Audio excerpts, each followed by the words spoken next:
গরুর গাড়ির আধুনিক ভার্সন।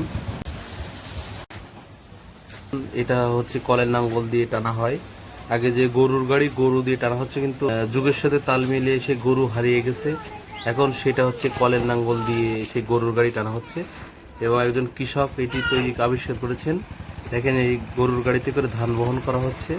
ধান বহন করতে এখন মাঠে যাওয়া হচ্ছে আস্তে আস্তে, এবং গত কয়েকজন শিশুকে আমরা দেখতে পাচ্ছি, তারাও চলে যাচ্ছে তারা গরুর গাড়িতে করে ধান আনতে। তারা মাঠে যাচ্ছে, মাঠ থেকে তারা ধান নিয়ে আবার এই গাড়িতে করে ফিরবে। দেখতে পান ওই যে ধান তারা ওখানে লোড করছে, লোড করে তারা এই যে লোড করা হয়ে গেছে। ছোট্ট একটা কৃষক কিন্তু ক্যাপ মাথায় দিয়ে, লাল ক্যাপ, সে কিন্তু বসে রয়েছে, এবং এটা ধান বেঁধে এবার স্টার্ট দিয়ে এইটা আবার বাসায় নিয়ে আসা হবে। আমরা দেখতে পাবেন সেটাও।